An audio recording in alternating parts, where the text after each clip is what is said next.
Welcome back to another Kray video. Please subscribe to our YouTube channel so you don't miss any videos.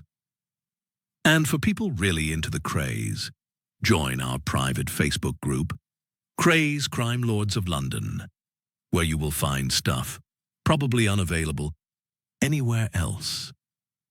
We're an established group with a large membership, and best of all, we're friendly. The link is in the YouTube description section.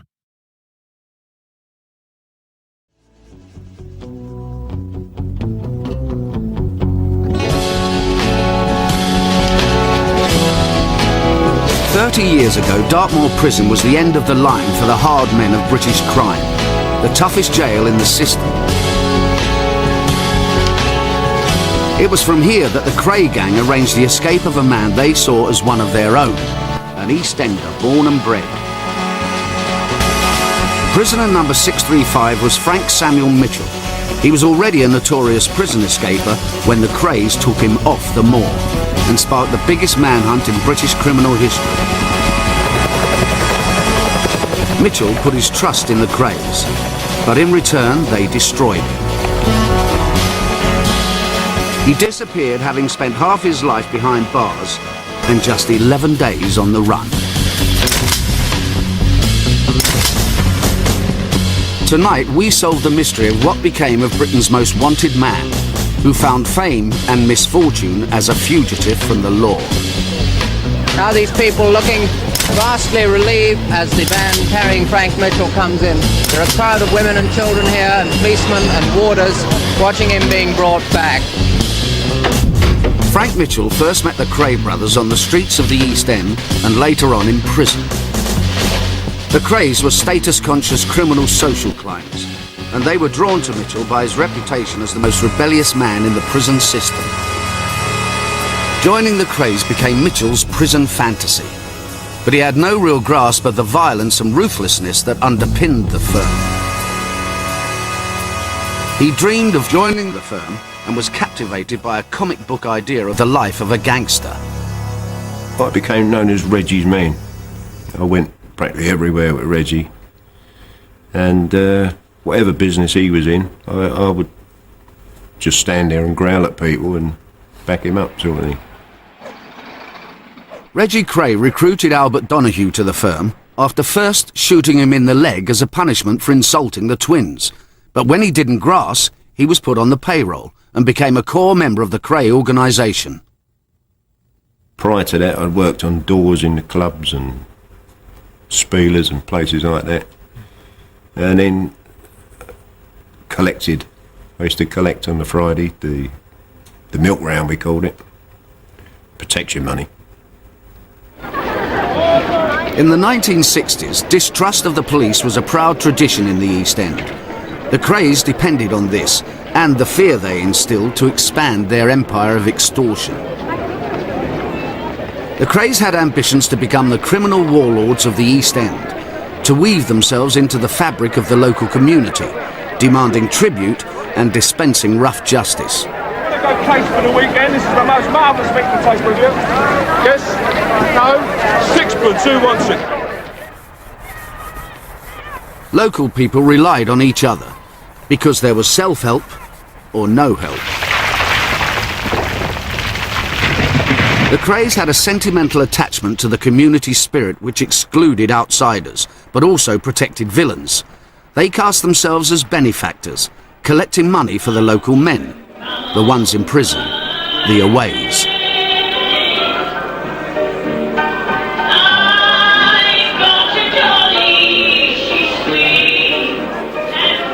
The twins would wait until, say, Friday or a Saturday night. The pub was pretty well packed with faces, always faces. And then Ronnie would say to someone, sometimes me, sometimes somebody else, get the list up for the aways, anyone who's locked up, and go around do a collection. Leave it till about 10 when they're all nicely ripe, you know. Then this money would be sent to somebody, might be short of rent or electric money or money to go on a long distance visit. And that is where this Robin Hood thing came from. although it wasn't their money, they had been instrumental in getting it together and sending it round. Were you aware that Frank Mitchell was one of the people that they cultivated in this way? Well, yeah, and because of their names, and because of his name, obviously it's like the two toughest guys on the block. They're going to meet one day. I'm pretty sure Ronnie, always in the back of his mind, is one day we're going to get nicked, and it's best to look after these prison legends. Well, the first impression of Frank Mitchell is his size. He was about 6'3". He had a 54-inch chest, about a 34-inch waist, and he really was a really big, powerful-looking man. It was not unusual for him to drop on the floor and do endless press-ups just to demonstrate his strength. And he was prone to picking people up as well at short notice. I think there was a hidden agenda for him. It was like a demonstration that, you know, I really am a powerful man. And although I'm a nice, pleasant guy, there theoretically could be another side to me if things went wrong. And I think that's the message he wanted to get over. Frank Mitchell was one of 7 children born in the 1930s to a poor family in Bow, in the heart of London's East End. His education took second place to scrapping in the streets. He was sent to a special school for children with learning difficulties. Mitchell was easily influenced by the street gangs around him, and soon found himself in trouble with his father and then the law. My dad told us that when Frankie was 8 he stole a bike, and instead of letting Frankie keep the bike, he took him to the police station to get a telling off for Frankie's own good, because he didn't want him to steal things. And instead of the police telling him off, they took him to a magistrate's court and they put him on probation. And from there it just went on. Frankie was inside more than he was out. Well, his strength really was a disadvantage to him, because that caused a lot of trouble. It's the prison officers he didn't really like. They made him more, they upset him more, and that's how he got in more trouble, and that's how he got more time added on. In 1962, aged 33, Mitchell fetched up at Dartmoor after being shunted like a bad penny around almost every institution the system had to offer. He'd been incarcerated for all but a few months since the age of 17, half his adult life. Mitchell came of age behind bars, in a world where violence ensured survival and defying authority earned respect. No prison could handle him for long, but in the Dartmoor regime he found an outlet for his physical prowess. Fall in for work. I knew him pretty well, actually. I spent a lot of time with him. I worked with him on and off for about 6 months on a quarry party, and then I worked with him outside the prison for about 4 months. Prisoners deferred to him because of his reputation as a pecking order, and he was at the top of the pecking order. He was Big Frank, man. He was the man, or one of the very few people in prison who was known probably throughout the whole system. And that was based on his history. History of violence. He'd been in prison on a number of occasions. He'd been birched once for assaulting a member of staff, and he'd been flogged, I think, for cutting an officer's face with a knife. Flogging means exactly what? Whipping, put over a bench and actually whipped.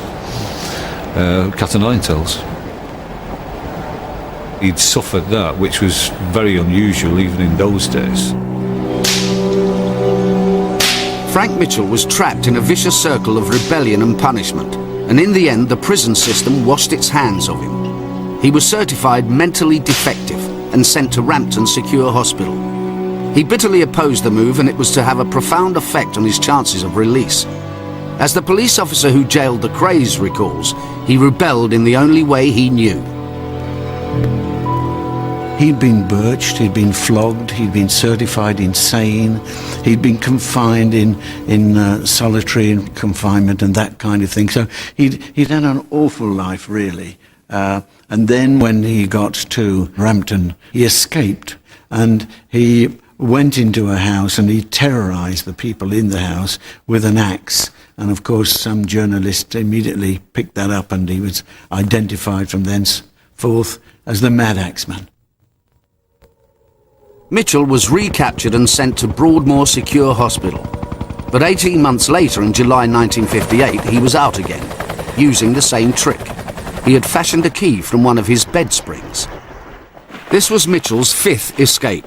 His aim was to be transferred back to a normal prison. Typically, it was thanks to Mitchell himself he was caught.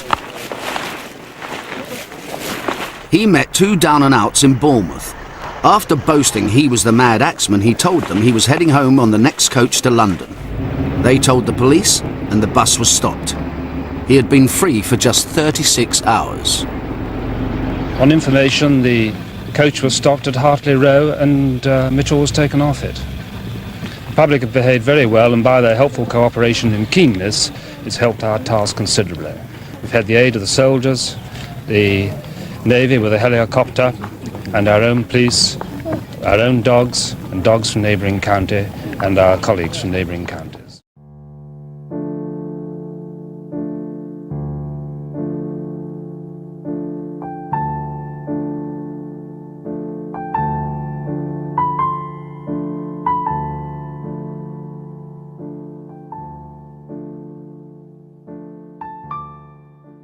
There are a crowd of women and children here, and policemen and warders watching him being brought back. It was at about 4:45 that we first got an idea that Mitchell had been captured, and since then he's been in Hartley Whitney police station. Now these people looking vastly relieved and smiling and quite cheerful as the van carrying Frank Mitchell comes in. Mitchell's brief spell of freedom got him into the worst trouble he'd ever known.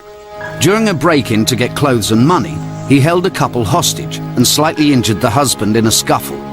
His meagre haul was a car he couldn't drive, 10 and 9pence in change, and some clothes. The hue and cry had made him famous, and now the law was going to make an example of him. Mitchell pleaded guilty to robbery with violence. On conviction, he got an extraordinary sentence, life imprisonment. But not everyone saw a monster there, not even the woman he robbed. My advice to people is to treat him kindly and give him what he wants. If he wants a car, let him have it, or money or anything, just to get him. He won't hurt anyone if they'll only do that.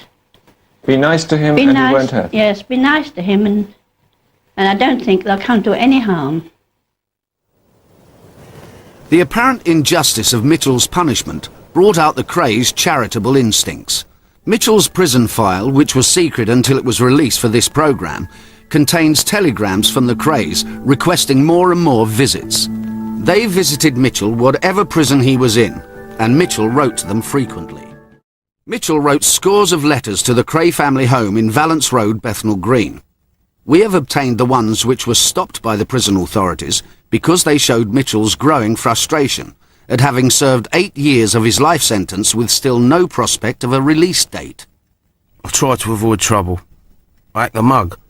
But if they're going to keep pushing me, I've got to play my hand the other way. Can't take any more. Well, so I don't worry what happens to me anymore. What chance have I got of getting out if they won't give me a chance to do my time like the other lads? Mitchell's family was not aware of the depth of his growing frustration, but they did know and worry about the influence the Krays had over him. One Christmas, they knocked at the door and threw some money up the passage and said it was a Christmas present from Frankie. The Mitchell family lived in Old Ford Road. The Kray visit was not welcome. Mitchell's father, Sam, rushed into the street throwing the bundle of notes after the twins. He did not want his son, much less his family, tainted by association. We was just an ordinary family.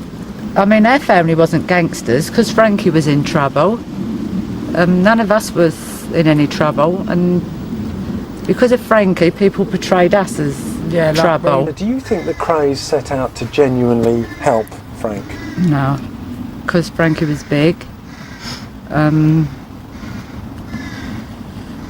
They thought that, well, they could use him or something for their own purpose. As a criminal? Yeah. In part 2, eyewitnesses tell of the Krays' plot to spring Frank Mitchell from Dartmoor and cover themselves in glory. But the firm's good deed ends in murder.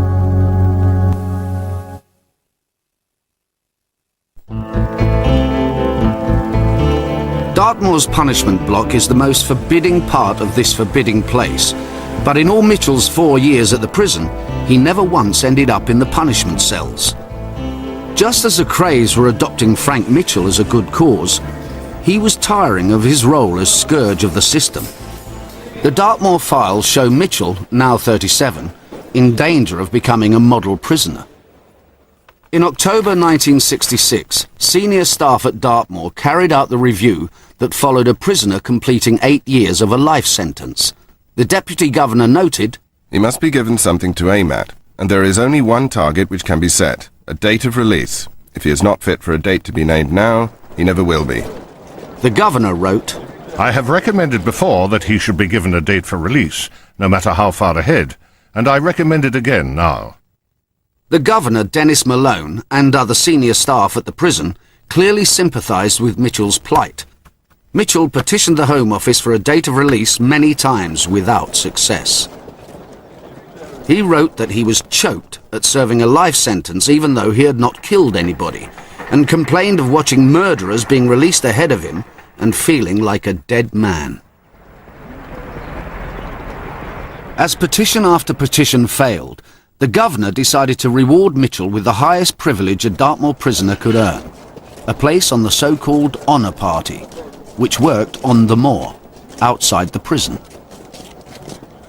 The message was that we trust you. You had to give your word that you weren't going to escape. That's why it was called the honour party. And was a stepping stone and a signpost that somewhere in the future there was possible release. The honour party worked at a place called Bagator, about 12 miles from the prison.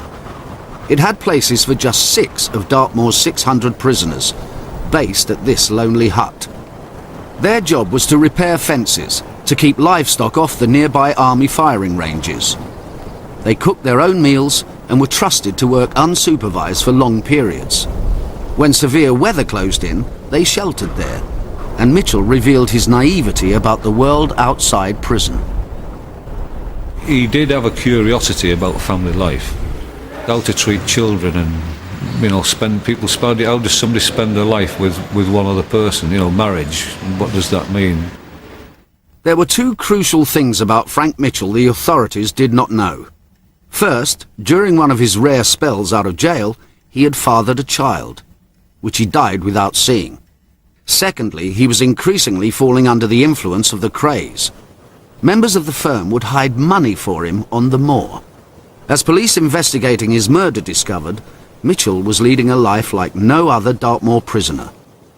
Although he cooperated with the officers in charge of the party, he also went off to public houses. He, at one stage, took a taxi from one of the pubs and went into Tavistock to buy budgerigar. I saw him a fortnight ago yesterday at the Elephant's Nest. That's a local pub, is it? That's right, yes. I had a telephone message to take him to Exeter. I went up to the pub. He said he didn't really want to go to Exeter. He just wanted to go into Oakhampton to buy a budgie. Well, he's been in quite a lot of times and always bought a great deal of drink. This is one thing that we remember him by because he was a very good customer. The rumour is that he told you, your husband, he was going away for a time. He'll be back next Christmas or after Christmas. After Christmas. He said, well, I won't be seeing you over Christmas, but probably I'll see you anyway sometime after Christmas. Court files show that in the months leading up to Christmas 1966, the visits from the Krays and their gang members increased. Usually under false names, they brought Ronnie's greetings, more money and promises of help. 2 months before Mitchell escaped, Albert Donahue came on a visit with Ronnie Kray. There was a screw wandering about, just keeping his eye open. And Mitchell, he was definitely in charge. He did his usual cabaret, just walked over and picked him up and waved him around, and forced him to laugh, and he was going blue in the face, the poor old screw. Mitchell also had serious business to discuss with Ronnie. The honour party, which had given him a taste of freedom, was about to shut down for the winter, and the Governor, who had so strongly supported his demand for a release date, was about to retire. Mitchell was getting desperate. So he's back to square one. He's been a good boy for 4 years and nothing's happened. So he's getting really pissed off with this, He wants to come out. Did Mitchell make that complaint when you were on the visit to him? To Ronnie. What did he actually say? He said they're messing me about, Ron. So Ronnie said, but don't worry, we'll get you home, we'll get you home. Ronnie Kray was nothing if not a man of his word. He soon had members of the firm herring around Dartmoor with stopwatches, trying to see how long it would take them to get Mitchell off the moor and safely on the road to London. Ronnie's plan was to hide Mitchell in the East End, tell the press about his plight, and then have Mitchell give himself up once he had got a release date. But their timing was off. They hatched the escape plan just as the Home Secretary was talking tough on crime. From now on, the life sentence could mean just that. It was fairly evident that Frank took that to heart, and I think he believed that that may well apply to him. But he did desperately want that next signpost for the future, that there was a possibility he was going to get out, and at that time he didn't have it. At about 11 o'clock on Monday, December the 12th, 1966, Ronnie Kray's ill-conceived plan and Frank Mitchell's desperation at an uncertain future came together. Mitchell decided to run for it, hoping the journey would take him to a new life. Members of the firm had no such illusions, but knew better than to voice their doubts. I couldn't say it to Ronnie. This is stupid, because it was his idea. I'd have probably got shot or something. Again, we just went along with it. Nobody believed it would ever happen. Mitchell collected a homemade knife he had hidden on the moor. None of his 6 previous escapes had seen him at large for more than 3 days. This time, however, he had the backup of the Kray firm. Anyway, it snowballs. We were located it on the map, the phone box by some funny tour or whatever it was. We drove down here and he was spot on time. Well, I was sitting in the car. Teddy Smith's gone in the phone box to make it look okay, anyone passing by. And round this bend in the road comes marching Mitchell, and he took a rush at Teddy Smith. I don't know why. I said, "Hey Frank, get in the car, it's all right, he's with us." He got in the car, I chucked in this parcel of kit we had, and I said, "Get yourself changed." And that's when he's pulled his bloody great tool out of his pocket. What's going on there? I had to explain to him that we were getting him out so he could write to different people to say that now he wants a date. So I said, if you carry that, if we get stopped and you got that in your pocket, then that blows the whole non-violence bit. You've got to get rid of it. Anyway, we managed to get it off him, chuck it away.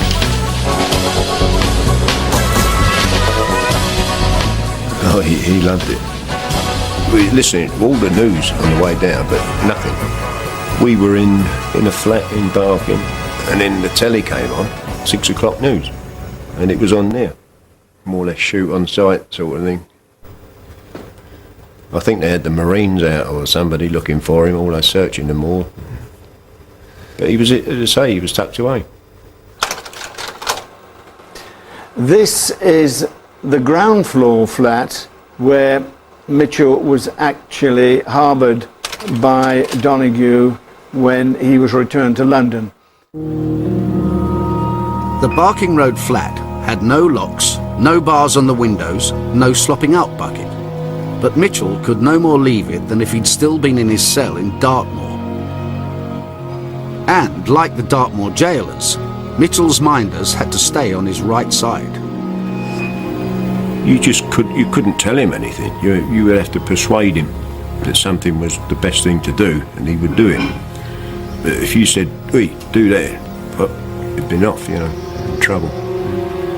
He would get up very early, as per prison times, straight away mother tea. Then he would want to do some press-ups and sit-ups and make his bed, clean his bed area. Then he would want his breakfast. Then it'd be more sit-ups and maybe play cards, arm wrestle. We loved arm wrestling because there was no one that could beat him. It was like wrestling a tree. Bosh, he was gone. And he was more than capable of heavy violence.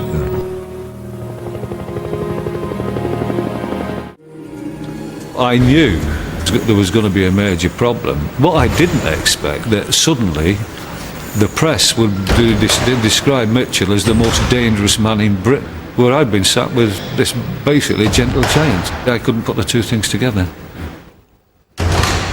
This is the cell where Mitchell spent the last 4 years of his prison life.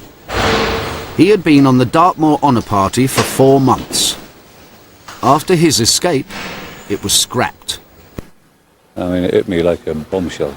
Later on, when I thought about it, I didn't feel betrayed by him. I think he was a victim, actually. Certainly the means didn't come from him. They were furnished from outside by people. And they had responsibility at that point, but for some reason they couldn't hack it, and he caught it as a consequence. Mitchell's hideout was only 3 miles from his family home, but phoning, let alone visiting, was out of the question. Mitchell wanted to see Ronnie, but he too was hiding from the police and chose to stay away. Watched all the news, all the programmes, everything. For the first, I should think about 4 or 5 days, it was all Mitchell. Bang, bang, bang, Mitchell. Troops looking for him, and even the cartoons are about. I think Giles did one. Then that slowed down. Everything seemed to slow down. It wasn't too long before he started getting fed up. It was just one prison for another one. He was expecting the twins to be all over him, and he thought he was going to go to all these nightclubs and pubs and be the star. But that didn't happen. So he was gradually this ate into him. We told Reggie that he kept asking for him, and he was worried because nobody had been to see him. So Reggie said, "Oh, I'll pop round." But it was all very casual. I don't think Reggie had any great liking for him, not to as much as Ronnie. He was Ronnie's baby, if you like. Wasn't Reggie's cup of tea at all. Reggie showed up just to keep things sort of quiet, Then that wore off. So the next thing was we get him a girl. This is Lisa, the girl that was actually kidnapped by Reggie Kray and another member of the gang from Winston's nightclub, where she was working as a hostess, and taken it immediately to that flat that we saw the picture of, where Mitchell was waiting, and she was there to satisfy his sexual needs. She was a woman that could engage you in any kind of conversation. She got an incredible repertoire. She and Frank Mitchell formed some kind of bond in the very short time that they were together. Lisa, meet Mad Axman. And they just stood there. She was a little bit shocked, and because she couldn't have missed the news the last few days. But he was just grinning, this is mine, sort of thing, Christmas. And that was it. I shut the door, left them in the room on their own. According to her, he was quite a stud, and but he used to like her watching his workouts, trying to impress her. I don't know, but nobody could look at her for too long, sort of thing. That was his woman, and that was it. Me, Tarzan, you, Jane, sort of thing. She complained a couple of times that she wanted to go, and they said, "No, you're here now. You've got to wait until he goes." Then she was escorted home to get some change of clothes and brought back, and that was it. She was a prisoner as well, really. She couldn't go out or anything like that unless she was accompanied. What would have happened if Frank Mitchell had not liked her?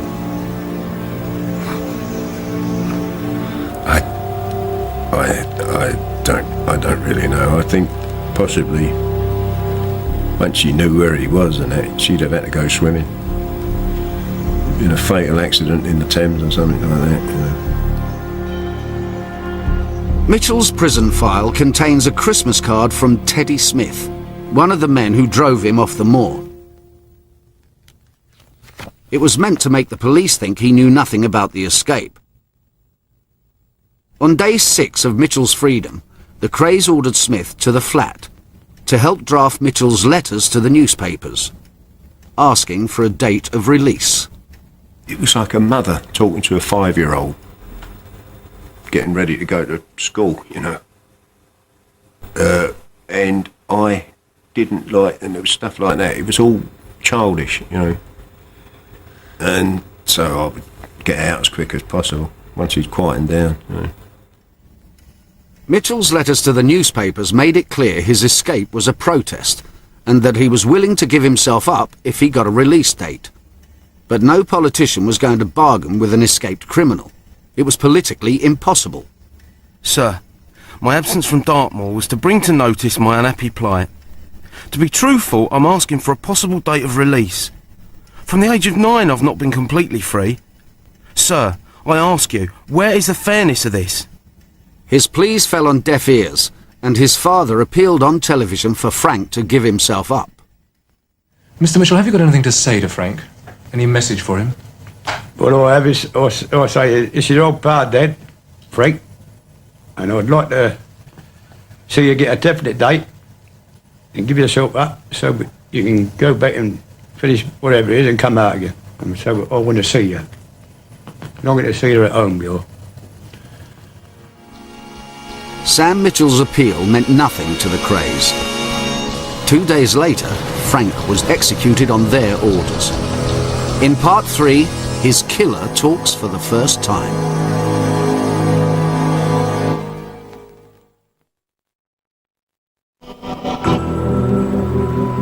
In the cramped flat where Mitchell was hiding, it was increasingly obvious that the Krays plot was unravelling, and nerves were frayed. It would have all been a bit crazy, the atmosphere of the flat, you know. One guy sitting there sucking a bottle of whiskey and taking pills, and the other two sort of mooching about, bored out of their skull, and the other one doing press-ups. It would have been a weird old situation. At least such that he could blow up at any minute, but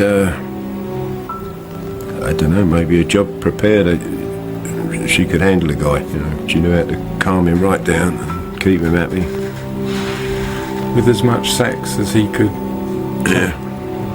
But, to say the man was a bull. It didn't quieten him down as much as he thought. And then he started threatening to visit the mother's address, Valence Road. Because they'd been writing to him, so he knew where they were. This is a knife that Frank Mitchell actually made whilst he was serving his sentence in Dartmoor. It was made in the prison, and this, together with a mask and the rest of his prison clothes, was found at the roadside by the police a couple of days later. Over a week into the manhunt, the police had found Mitchell's clothes, but still had no leads as to his whereabouts. As the hunt continued, Mitchell's minders were growing increasingly worried about his state of mind. One of them, Scotch Jack Dixon, was alarmed to discover that Mitchell had got hold of another weapon. Scotch Jack woke up one night and he's standing over him with a big kitchen knife. And he said, tell the twins, if they don't get round here, I'll come round there. He reported this to the twins, so now Reggie squirts off and reports it to Ronnie, and that was it. The Krays now had a problem. They wanted to make disappear. There was only one man in London capable of providing the service they needed: Freddie Foreman. Foreman's criminal pedigree was every bit as strong as the Krays, but in a different department. He was a thief, not a gangster, a careful plotter of bank raids and armed robberies. He led a close-knit group of hardcore villains with a reputation for extreme violence.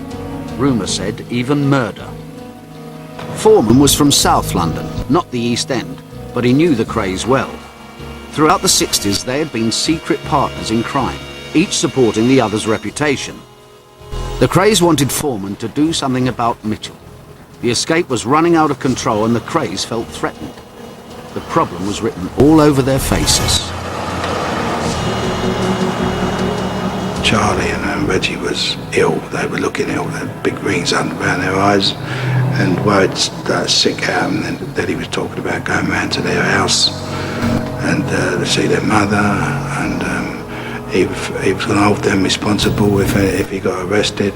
He wasn't going to go in quietly. He was going to take 6 coppers with him. That's all he kept saying. I will not go back to prison. I'm not going to go and spend the rest of my life in prison. The twins were afraid because they'd have helped him to escape and they was going to be looking at some sort of time, 5 years apiece or something for harbouring and helping her escape.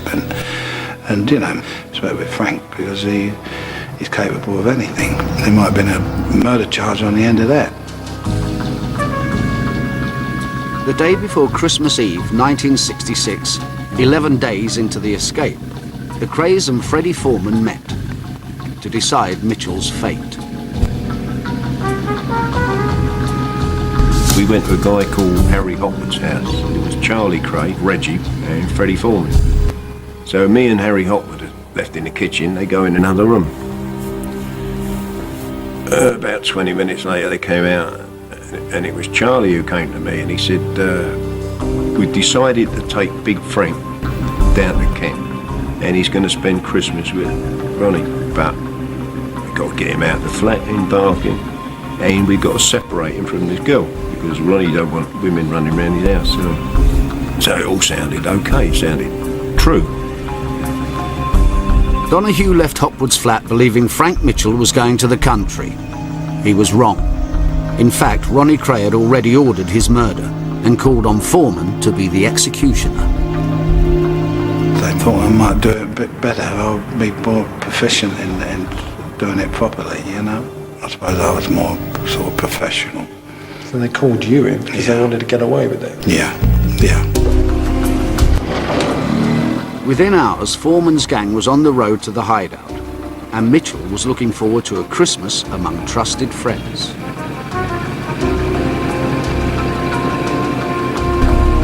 Oh, he was happy. Because the way I put it, I said, you're on the move, Frank, you're going down the country to stay with Ronnie. Yeah? Oh, good, he said. I said, you'll be able to have Christmas together, and he went, yeah. My old mate, right. At last he was going to see him, you know. So that took his head off it. I said, the only thing is, I said, in case you get a stop, I said, you don't want Lisa with you. She'll follow on with me half hour later. You could see the sense of that, you know. Taking care of Lisa, yeah. Did Mitchell trust you? Yeah.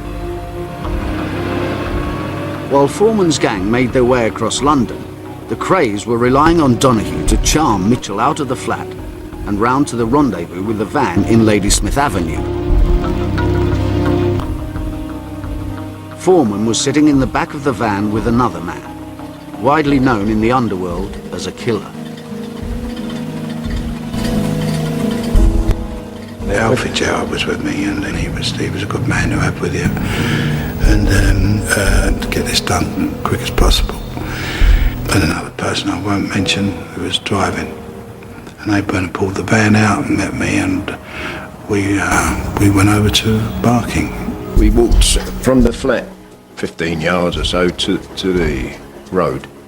You know, as we turned into the road, there's a young copper on patrol walking, beat, and he's walking towards us, and I felt Frank stiffen up, and I had to say, calm down, you know. And we just strolled past the copper. If you're sitting in a cold winter's night in the back of a van waiting to commit the horrible crime, it's not very nice. That feeling, obviously. It's nothing you're getting any pleasure out of doing. But of course, when he came into view, and Albert brought him round the corner in the street lights, and he walked down, and the back door opened, and he climbed in and sat down. And it had to be, it's got to be done properly and mercifully as quickly as possible. And when the engine driver revved the engine to drive away, and it sounded like a backfire. And the sooner it was done and over with, the better, and which it was. I know it sounds very clinical and cold-blooded. When you said you tried to make it quick, what does that actually involve? Oh, hitting the target, hitting the spot where it's not prolonged. How many people were armed in the van? Only two, the elf and myself. And it all was all over in seconds. He didn't even know what hit him. I mean, it was done, finished. Put Frank in first, and Freddie said, sit on a wheelbase. So I went to sit with him. So he went, no, you go up the front and tell the driver how to get back to the tunnel. Now, I didn't realise it at the time till afterwards. As he slammed his door, that was the signal for the guns. Mitchell sort of gone forward to the driver. And then the door banged and bow, bow, bow, the shooting started. Now we're mobile. Then the gun stopped. So a car was coming towards us. That was gone. Boshed out and up again. Then Mitchell's lying on the floor and he started groaning. So they give him 3 round the heart. You could see his shirt jumping. And then there was bullets pinging. A couple of them must have missed because you could hear them pew, pew, off the side of the metal, you know. Smoke. How many times was he shot? Well, there was a revolver and an automatic. They'd say the automatic had 8 and the revolver had 5.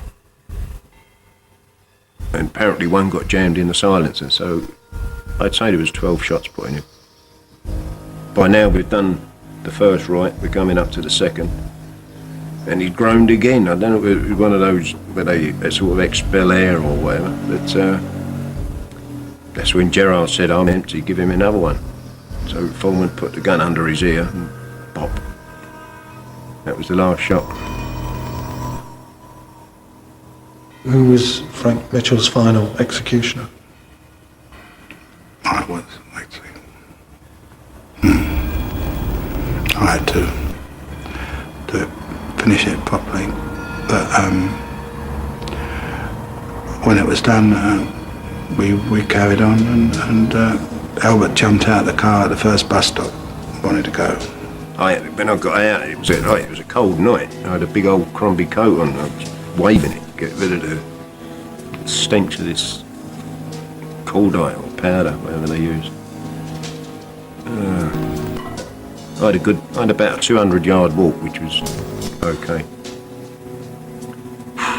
Stopped my legs wobbling and.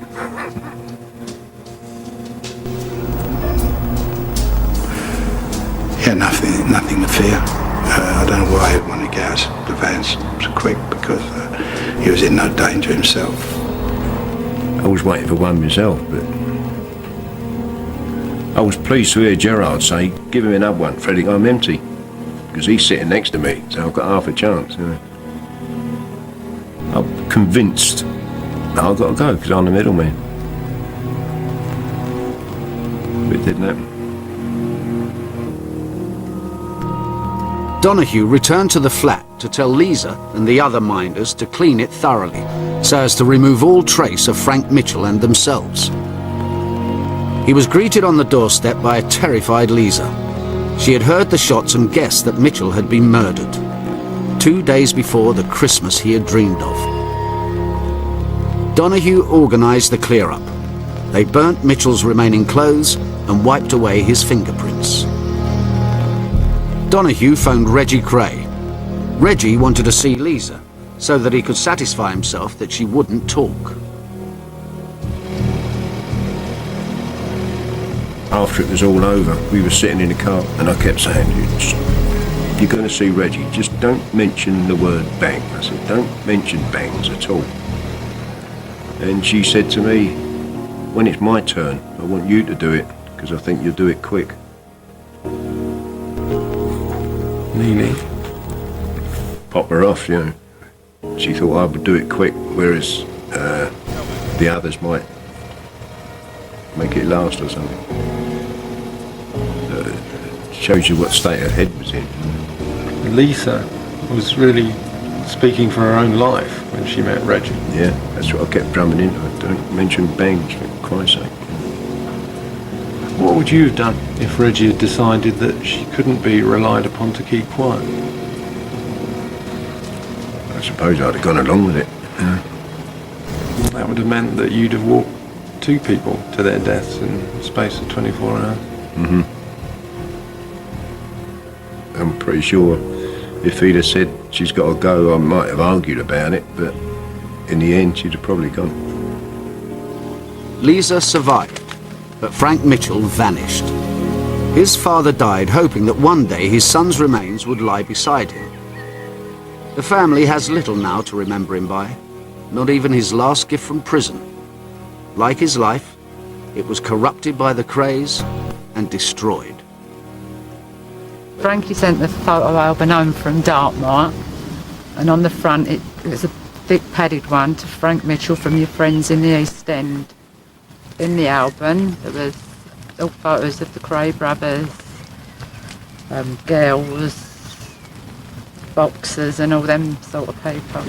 When it was rumoured that Frankie had been murdered, my father ripped them all up and burnt them. He was devastated. We'd just sit and talk about him for hours on end, saying he should never have took him to the police station in the beginning.